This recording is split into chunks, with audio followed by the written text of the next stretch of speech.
1 de Samuel, capítulo 17. Assim Davi venceu o filisteu com uma atiradeira e uma pedra, sem espada na mão, derrubou o filisteu e o matou.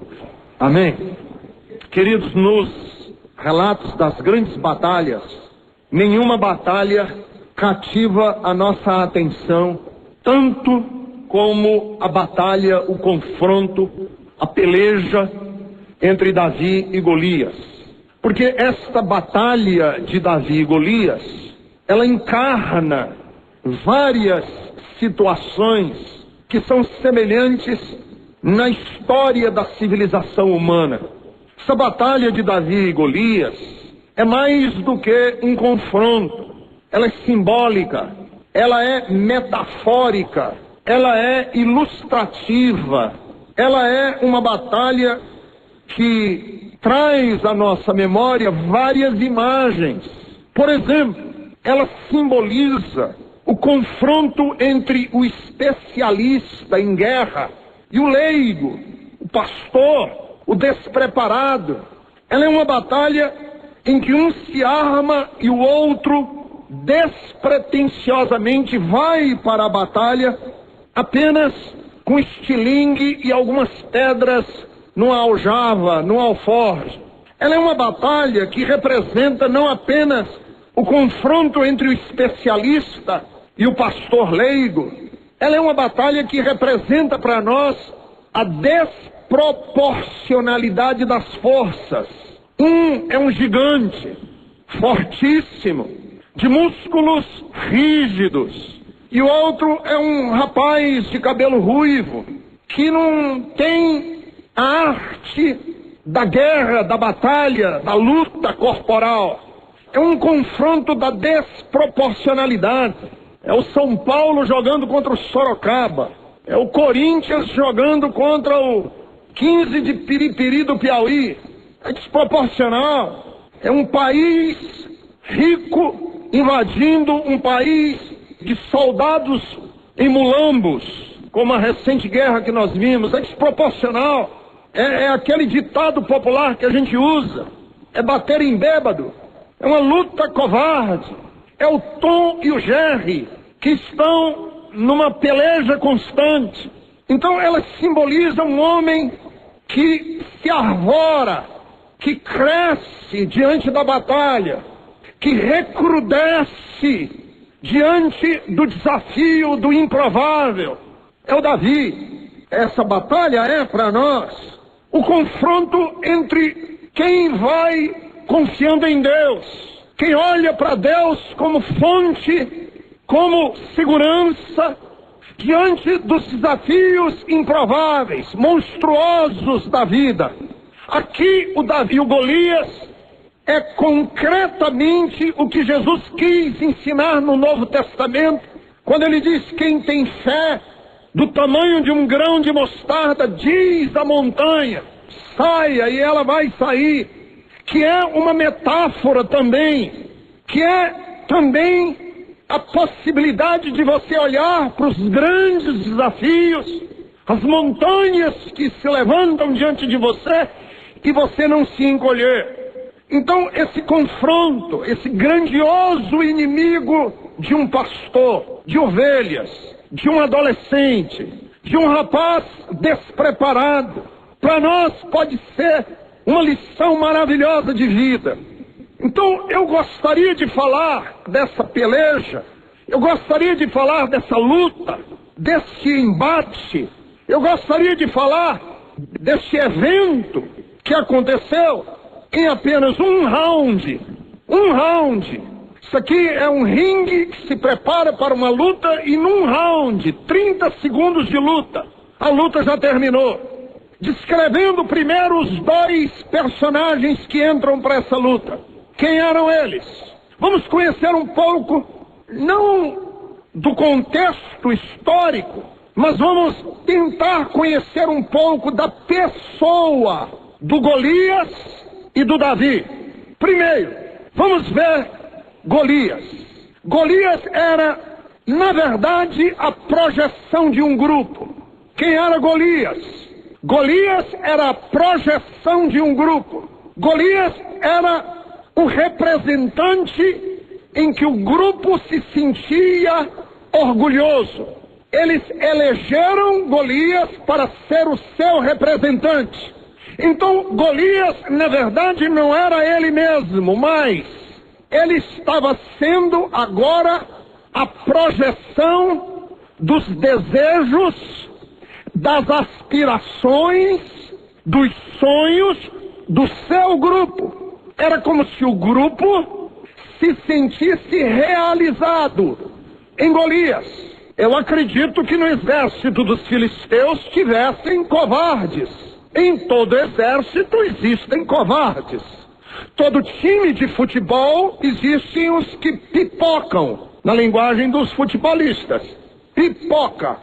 Em todo grêmio, em todo sindicato, existem os acomodados. E que na igreja, no linguajar cristão, nós chamamos de tímidos. E que a Bíblia diz que os tímidos não herdarão o reino dos céus. Ora, se na igreja existem tímidos, se em times de futebol tem jogador que pipoca, se em grêmio e se em sindicato tem gente de braços cruzados, não é difícil para mim imaginar que no exército dos filisteus tivesse também esse tipo de gente. Os pipoqueiros que ficam lá atrás, esperando que os outros façam alguma coisa, para depois ganharem. Pois esses covardes, os pusilânimes, os pipoqueiros, os tímidos, os que não têm coragem para a luta, se espelhavam em quem? Eles se espelhavam em Golias. Golias era para eles o representante. Eu me vejo no Golias. Vejam bem, esse fenômeno acontece não só em clubes, isso acontece em nações. Por exemplo, o Ayrton Senna foi para o Brasil a projeção de tudo aquilo que nós gostaríamos de ser e não conseguimos ser. Ele era rico, namorava mulheres bonitas, era bem sucedido, tinha um trânsito no mundo internacional magnífico, adorado e querido. Em Mônaco, na Alemanha, no Canadá, nos Estados Unidos. E nós, brasileiros, de uma certa maneira, nos espelhávamos nele. Olhávamos para ele e dizíamos assim: eu não chego lá, mas um igual a mim chegou. E eu me vejo nele. Pois vejam, o grupo dos filisteus se espelhava em quem? O grupo dos filisteus se espelhava em Golias. Tanto que quando eles foram para a batalha, o grupo disse: não precisa, basta mandar o Golias. Nós não precisamos ir para a batalha, não precisa guerrear. Nós temos um que ele guerreia em nosso nome. Ele é o nosso fidedigno representante. E ele cumpria as expectativas do grupo. O grupo então se espelhava em Golias. Quem era Golias? Golias era a projeção de um grupo. Segundo, Golias era um homem que queria a guerra pela guerra. Vejam bem, ele não é um idealista. Ele não é uma pessoa que defende uma causa. Ele é apenas um valentão. Porque há uma diferença entre aquele que se torna valente por uma causa, por um ideal, e há uma diferença entre aquele que é o valentão pelo valentão, que se sente com a autoridade de dar chute em toda a porta, que não leva desaforo para casa e que gosta de ver sangue e que gosta de ver o outro abatido. Então vejam, Golias quem era? Golias era a projeção de um grupo. Golias era um homem que gostava da violência pela violência. Ele não estava ali desafiando o bem contra o mal. Ele não se via o representante do mal, nem o representante do bem. Não havia nenhuma questão moral envolvida. Ele era apenas um homem que gostava de duelos, que gostava de briga, que gostava de bater boca, que gostava de violência, que não levava desaforo para casa. La Fontaine escreveu uma fábula muito interessante. Dizem que o corvo, o urubu, estava pousado em cima de uma árvore, com um queijo no bico. A raposa foi atraída pelo cheiro do queijo. Aproximou-se do urubu, do corvo, e começou a rasgar seda para ele. Belo dia, meu senhor corvo. Como o senhor é belo. Como são lindas as suas penas. E que brilho. A sua voz é a voz mais maviosa de toda a floresta. Aliás, a única coisa que se compara à sua voz é a beleza da sua plumagem de urubu. Sem dúvida, o senhor é o novo fênix das florestas. Corvo, o urubu, quando ouviu a lisonja, não coube em si de tanta vaidade. E para mostrar a sua magnífica voz, que ele achava que tinha, abriu o bico. E quando ele abriu o bico, o pedaço de queijo que ele tinha escapou e caiu no chão. A raposa apanhou rapidamente e disse para a ave vaidosa lá no galho: meu caro, aprenda, o adulador vive às custas de quem lhe dá crédito. E esta é uma lição proveitosa que eu lhe dou, que vale bem o queijo que você me entregou. O pobre corvo, confuso e envergonhado, jurou, mas agora tarde demais, que nunca mais seria apanhado na habilidade dos aduladores como a raposa. Lição de moral. Davi enfrentou um homem que de tanto receber adulação se sentia imbatível, desprezava o outro, negligenciava o próximo. Ele era senhor de si mesmo, dono da sua própria vida. Ninguém o abatia. Aliás, ninguém conseguiu abater nunca. E o queijo caiu do bico. E Davi, quem é que ele representa? Davi representa também uma atitude diferente. Quem é que Davi encarna nessa história? Davi encarna uma espécie de ingenuidade construtiva. Se o gigante é um soberbo que perdeu o senso, Davi é um ingênuo sem muito senso. Mas a ingenuidade de Davi é uma ingenuidade pura, que é diferente. Uma coisa é você ser um bobo movido pela soberba. Outra vez é você ser um puro de alma. E Davi era esse puro de alma. Por que ele é puro de alma? Porque ele se atreve a ir para uma batalha que ele nunca sequer tinha visto igual. Ele vai enfrentar um inimigo sem conhecer as regras do jogo. Ele vai diante de uma dificuldade que ele nem imagina como será. Ele é uma espécie de ingênuo, mas a ingenuidade dele é pura. As motivações dele são verdadeiras. O que é que move a valentia de Davi?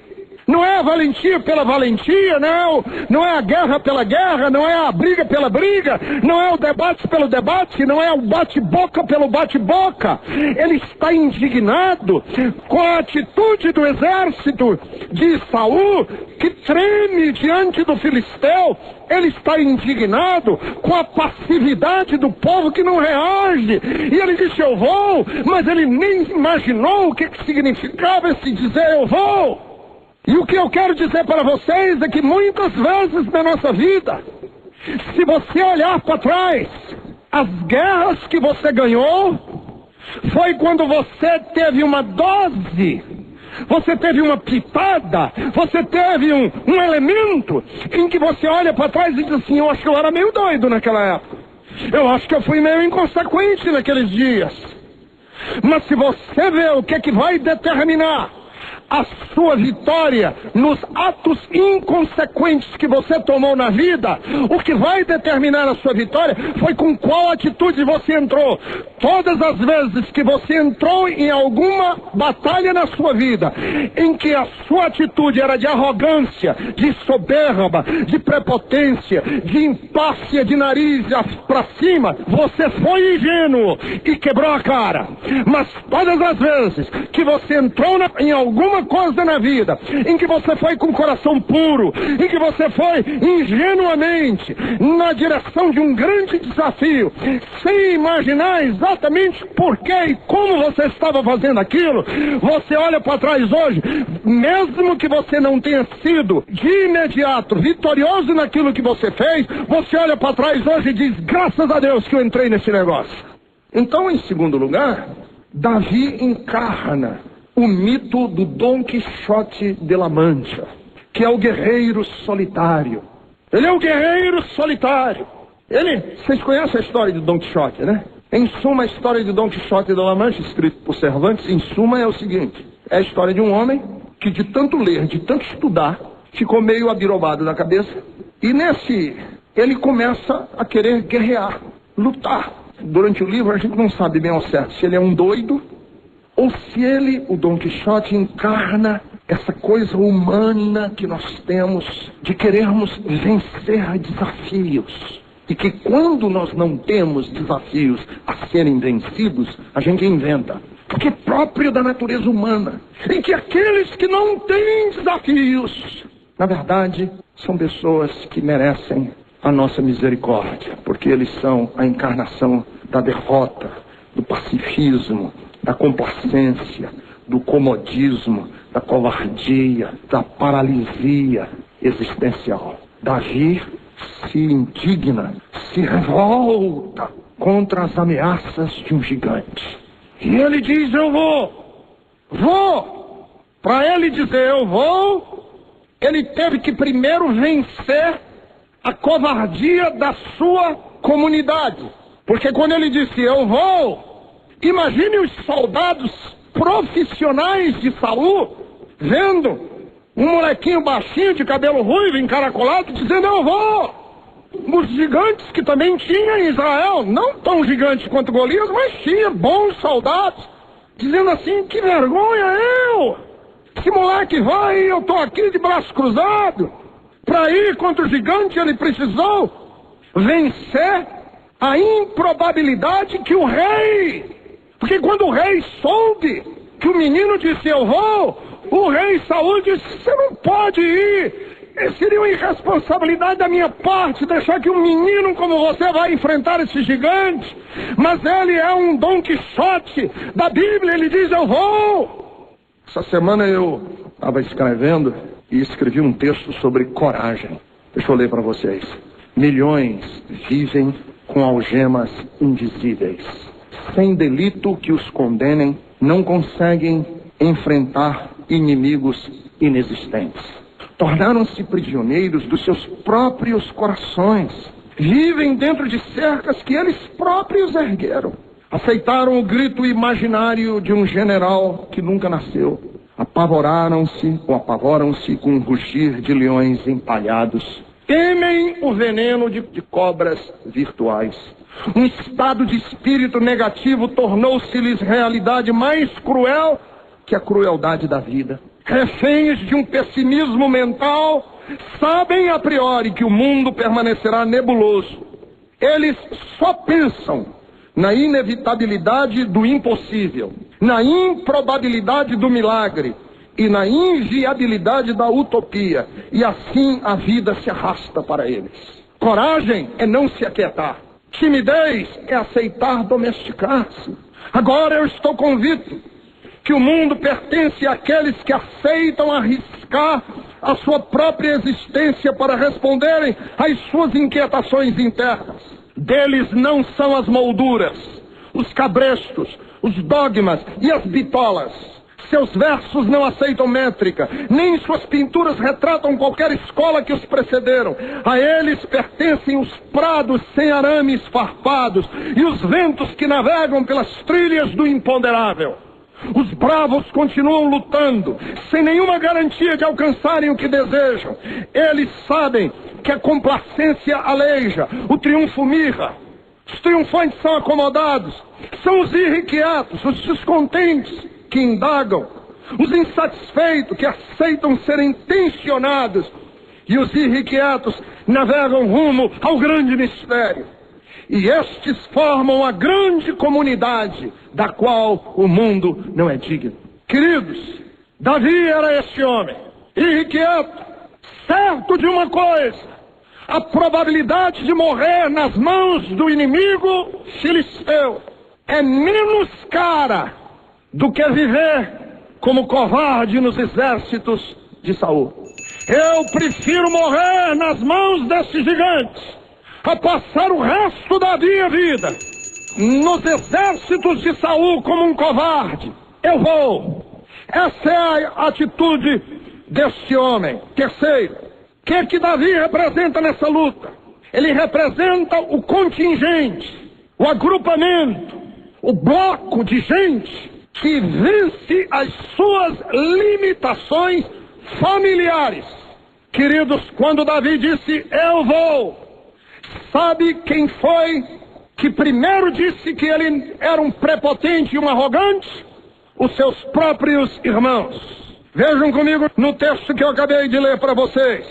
Quando Davi disse, eu vou, versículo de número 27, repetiram a Davi o que haviam comentado e lhe disseram, é isso que receberá o homem que matar esse gigante. Versículo 28, quando Eliabe, o irmão mais velho, ouviu Davi falando com os soldados, ficou muito irritado com ele e perguntou, por que você veio até aqui? Com quem deixou aquelas poucas ovelhas no deserto? Sei que você é um presunçoso e que o seu coração é mau. Você veio só para ver a batalha. Vejam, quem foram os primeiros a se levantarem contra Davi e os seus familiares? E a minha pergunta é a seguinte, por que que a família de Davi tinha tanta vergonha dele? Por que é que a família de Davi o tratava com tanto desdém? Qual era o segredo interno dessa casa que ele era escanteado a vida inteira? Quando Samuel foi lá para escolher o rei, o pai de Davi escondeu Davi de Samuel, mostrou os outros irmãos, e Samuel ficou encafifado. Samuel disse, não é possível, tem que ter um outro, porque Deus me disse que aqui tinha um rei, e eu já procurei, e não é nenhum dos seus filhos. Aí o pai meio desconfiado disse, tem mesmo um que cuida das ovelhas. E ele, pois mande vir esse rapaz. Quando Davi estava diante de Samuel, Deus disse para Samuel, este é o homem, porque o homem vê o exterior, mas eu vejo o coração. O que Davi tinha? Que a sua família não gostava dele. Queridos, para ele vencer esse gigante, Davi tinha que vencer a oposição não apenas de um exército, não tinha que vencer apenas a oposição do rei, ele precisava vencer a oposição da sua própria família. E muitos de nós vivemos nas nossas histórias de vida porque recebemos uma sentença, incorporamos no nosso ser um preconceito que muitas vezes nasceu dentro da nossa própria casa. É o nosso pai, é o nosso tio, ou foi aquele padrinho, bendito padrinho, que um dia disse assim, você não vai dar para nada na vida, você é um desastrado. Eu me lembro que eu era menino, eu escrevia com a mão esquerda. E uma vez eu estava numa reunião de família, eu nem me lembro mais quem foi, e eu fui escrever meu nome, uma pessoa, quando me viu escrevendo meu nome, disse assim, canhoto de letra horrível. Quem escreve feio assim não vai dar para nada na vida. Eu peguei aquele negócio, fui para casa, peguei um caderno e fiquei assinando a minha assinatura. Eu devo ter assinado 5.820 vezes. Eu não quero receber essa sentença. Você talvez tenha recebido essa sentença de alguém da sua família, que olhou para você quando era menino e disse, você não vai dar para nada na vida. E você acreditou nisso. E vive hoje preso a essa sentença, vive hoje preso a esse preconceito que jogaram em cima de você. Pois eu quero lhe dizer, Davi representa para nós hoje um homem que rompeu com o preconceito da família. Ele disse, o que o meu pai acha não me interessa, nem o que os meus irmãos estão dizendo me interessa. Me interessa o que Deus acha de mim, e o que Deus acha de mim é mais valioso do que qualquer pessoa. Então vejam, para derrotar um inimigo tão formidável, o que é que Davi precisou fazer? Antes de conquistar o gigante, ele teve que fazer outras conquistas. Antes de vencer o gigante, ele tinha que vencer outras batalhas. Muitos de nós não conseguimos vencer os gigantes das histórias, das tensões, dos problemas, as lutas da vida, porque nós fracassamos nessas outras batalhas, que são mais sutis, são menos evidentes. Quais foram as batalhas que Davi teve que vencer? Deixa eu repetir para vocês. A primeira batalha que ele teve que vencer foi de conquistar a si mesmo. Está escrito na Bíblia Sagrada: maior do que com quem conquista uma cidade é aquele que conquista a si mesmo. Maior do que quem conquista uma cidade é aquele que conquista a si mesmo. Davi teve que conquistar a si mesmo. O que é que significa isso? Que palavra é essa? Conquistar a si mesmo. Conquistar a si mesmo significa, primeiro, assumir a minha realidade. Como é que a gente sabe que Davi teve que assumir a sua própria identidade? Quando ele recusou a armadura de Saul. Davi, naquilo ele está se assumindo. Assim como Golias era a projeção de um grupo, eles queriam eleger Davi para ser agora a projeção da projeção. Queria que ele fosse o imitador do campeão. E o campeão, na ideia dos judeus, era Saul. E aí Davi tinha que ser a imitação de Saul para enfrentar um gigante. E Davi disse: não, eu tenho que ser eu mesmo. Eu tenho que ir com as minhas forças. Cantores que imitam outros nunca vão a lugar nenhum. Pastores que imitam outros nunca vão a lugar nenhum. Pais que querem fazer da sua casa cópia da casa do outro não vai a lugar nenhum. Famílias que querem ser a imitação da família rica não vai a lugar nenhum. Igrejas que querem ser a projeção de outra igreja não vai a lugar nenhum. Você tem que ser você mesmo. Seja você no seu natural. Exerça a sua profissão com a sua naturalidade. Queridos irmãos, quando você não é natural, quando você exerce uma profissão que lhe rouba a sua realidade, quando você ora para Deus e você não é natural, quando você fala e a sua naturalidade é plástica, é mentirosa, você está deixando de ser você mesmo.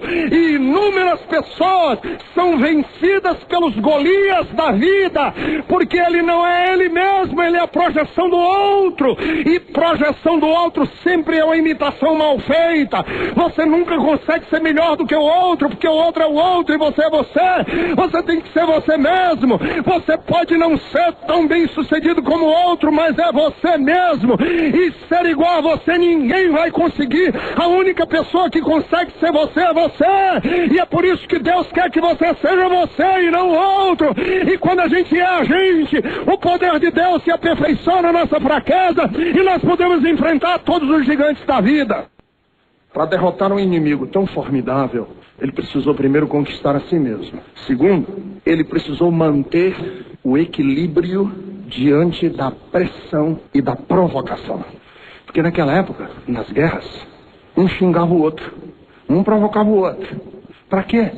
Porque um homem provocado, uma pessoa indignada, perde o equilíbrio, perde a capacidade de agir com senso.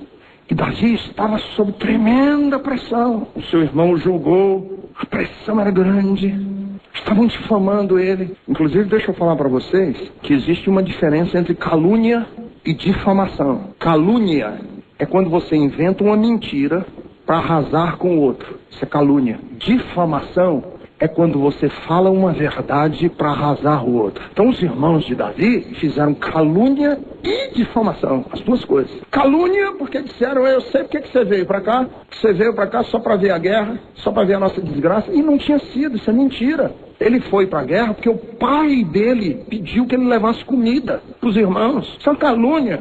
E difamação. Difamação é: você é pastor, fraco, frágil.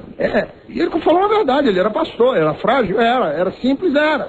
E aí em cima disso ele montou um argumento. Em cima de uma verdade ele montou um argumento para destruir com o outro. Você está querendo ganhar nome, está querendo ficar famoso. Então, como é que Davi vence o gigante? Ele tem que manter calma. E imagine, as pernas, eu acho que minhas pernas iam bater tanto uma na outra que o gigante ia notar. Os dois cara a cara, um dizendo impropério pro outro, um dizendo nome feio pro outro, chamando o outro de palavrão. E Davi, sem cair na armadilha do gigante, mantém-se estável, sem se lembrar das calúnias, sem se lembrar das difamações, mantém-se firme no seu propósito. Quando o gigante avança, ele calma, ele tinha que ter uma certa calma, ele não podia ficar afobado, porque ele tinha que meter a mão dentro de um alforje e tirar uma pedra e colocar na funda. E quando o gigante vem na direção dele, soltar a pedra. E a velocidade do gigante de lá para cá e a velocidade da pedra daqui para lá, cravou-se-lhe na pedra na cabeça do gigante e ele caiu. Deixa eu falar. O grande objetivo da nossa fé, irmãos, não é Deus matar o gigante por nós. Sabe qual é o grande objetivo da nossa fé? É que nas horas das pressões, nas horas das lutas, das tribulações, na hora em que o mundo parece que está rugindo como a água do mar, raivosa ao nosso redor, e tudo está indo de mal a pior, eu mantenho a minha fé, eu impacto no Deus vivo e verdadeiro, sabendo de uma coisa: nada pode tirar a mim do meu rumo, da minha história e da minha caminhada. Por quê? Porque eu sei que Deus é por nós. Eu sei que o que Deus falou para mim há 2 anos permanece hoje, e pode o mar se revoltar contra mim. O Salmo 46, versículo 10 diz: aquietai-vos e sabei que eu sou Deus. Aleluia! Você tem Golias para serem vencidos na sua vida. Eu tenho. Mas antes, existem algumas guerras que nós temos que ganhar. Nós temos que vencer antes de encarar o gigante. Eu preciso vencer a minha guerra interna, conquistar a mim mesmo, porque o que conquista a si mesmo é maior do que o que conquista uma cidade. Segundo, eu preciso aprender a vencer o meu desequilíbrio. Eu preciso me manter calmo naquilo que sei a respeito de Deus. Eu preciso me manter inteiro naquilo que eu sei a respeito de Deus, a despeito das circunstâncias, porque eu não vivo de vista, eu vivo de fé. Terceiro, eu preciso enxergar realidades espirituais por detrás dos atos naturais. Preciso enxergar realidades espirituais por detrás dos atos naturais. E quando eu faço isso, quando eu dou passos nessa direção, com certeza absoluta, eu posso ir para a batalha de cabeça erguida, sabendo de uma coisa: o Senhor vai me dar vitória, porque Ele prometeu a nós que nos daria vitória. A Bíblia Sagrada diz que nisto nós somos mais do que vencedores, através de Cristo Jesus, o nosso Senhor. E não é essa vitória de circunstancial, é uma vitória eterna. E é isso que eu quero para a sua vida hoje, porque foi isso que Jesus fez na cruz do Calvário. Veja bem, foi isso que Jesus fez na cruz do Calvário. Quais foram os passos que Jesus deu? Primeiro, Ele conquistou a si mesmo. Conquistou a si mesmo. Como que Jesus conquistou a si mesmo? Jesus não aceitou vestir a roupa que queriam dar a Ele, de rei. Jesus não quis imitar ninguém. Ele se contentava em ser filho amado de Deus. Conquistou a si mesmo. Quiseram fazer de Jesus rei quando Ele multiplicou pães e peixes, e Jesus disse: dá licença, e foi para um lugar muito distante, para não cair na esparrela da fábula de La Fontaine, do corvo e da raposa. Quando Jesus foi vencer, Ele precisou manter sempre a certeza daquilo que Ele sabia de Deus. O que é que Ele sabia a respeito do caráter, da relação dele com Deus? Ele manteve-se equilibrado. Várias vezes quiseram tirar de Jesus do sério. Várias vezes quiseram tirar Jesus do sério. Provocava. E o batismo de João, e não sei o quê. O que você acha disso? O que você acha daquilo? Julga essa causa. E Jesus, em nenhum instante, saiu daquilo que ele tinha como alvo e meta, seu equilíbrio diante de Deus. E ele entendeu que os atos dos homens cumpriam uma trama espiritual, e que na cruz do Calvário, se ele hesitasse, se ele mentisse, se ele odiasse, as ações humanas energizadas pelos poderes das trevas teriam tido vitória. Mas lá na cruz ele sabia que Deus tinha um projeto eterno, e que aquele projeto se cumpriria, e era com essa visão do mundo espiritual, porque a Bíblia diz em Hebreus que ele olhava para o prêmio, olhava para o galardão, e por isso sofreu a cruz. Então, queridos, 3 passos que Jesus deu na cruz do Calvário e que nós precisamos dar para vencermos todas as nossas batalhas, guerras e gigantes da nossa vida.